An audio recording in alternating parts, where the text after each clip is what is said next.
Hello guys, and welcome to another episode of Reecee News. And first up we have today is unfortunate, yet understandable, and even kind of expected, since Breath of the Wild 2, or the sequel to Breath of the Wild as Nintendo's been calling it, has been delayed to spring 2023. So that's kind of understandable, since a game like this takes a long time to develop, since it's going to be even more expanded than the original. It's probably going to be much bigger. Like, I can expect, like, not just with the whole sky area, I could probably expect a lot of the areas on the ground to be completely new and much bigger than the original game. So this is definitely pretty ambitious. So it's definitely going to take a long time to develop. Like, obviously we first got a glimpse of it in 2019, and I think, like, that, especially with the pandemic, and like, even though we're kind of moving out of that now, I feel like it's kind of understandable for a game like this to take a long time to develop, and I feel like it's an understandable gap between the original and 2 now, with it releasing in 2023 and everything.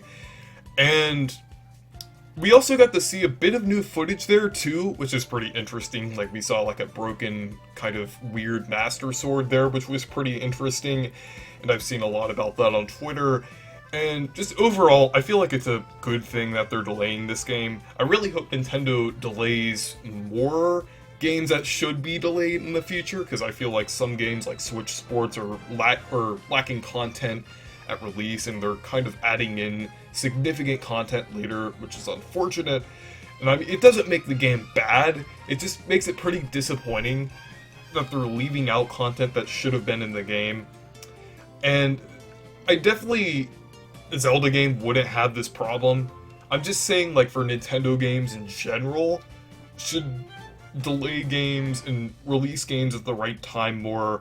And I feel like spring 2023 definitely feels right for this game, and I'm glad they're delaying it. Another reason that I'm glad they're delaying it is because there's a lot of other games releasing in 2022, and I feel like it could have overshadowed some games, and like, the market would have been just too saturated for Nintendo. There would have been way too many games releasing, and there still are a lot of games releasing this year, and there's still probably some that are unannounced, and even some potentially replacing Breath of the Wild 2's spot. So, like, that we could see at E3, like, maybe something like Odyssey 2, or a port of Wind Waker or Twilight Princess HD is definitely possible. So we'll have to see, and it definitely makes sense why they're pushing this forward due to, like, development, and also probably because of the amount of games releasing this year. They probably had the schedule filled up, and they didn't want Breath of the Wild 2 overshadowing certain games. I definitely feel like that's a reason. So I'm really glad that they delayed it for multiple reasons. And the second news I have today is Kirby and the Forgotten Land is selling really well, and on the UK chart, it's actually the best launch for a Kirby game, and it sold 2.5 times more than Star Allies in its first weekend, and it clearly, like, made a space on number 1 on the chart and everything. A lot of Nintendo Switch games are up there on the chart, but Kirby and the Forgotten Land understandably took first, and it's doing really well. I definitely expect this to sell really well. It might even sell as much as 10 million. I mean, like, Kirby games, they've sold decently, but they haven't sold, like, extremely well. But I do think Forgotten Land, due to it being really big, and due to all the marketing that this game has received, like, I mean, they have those decorations outside of Target, they have ads everywhere, and I feel like this game is being promoted a lot. So I definitely feel like this game has a chance of reaching, like, 10 million and everything. It has a lot of time. It doesn't really have a lot of big releases ahead of it, not really counting Switch Sports.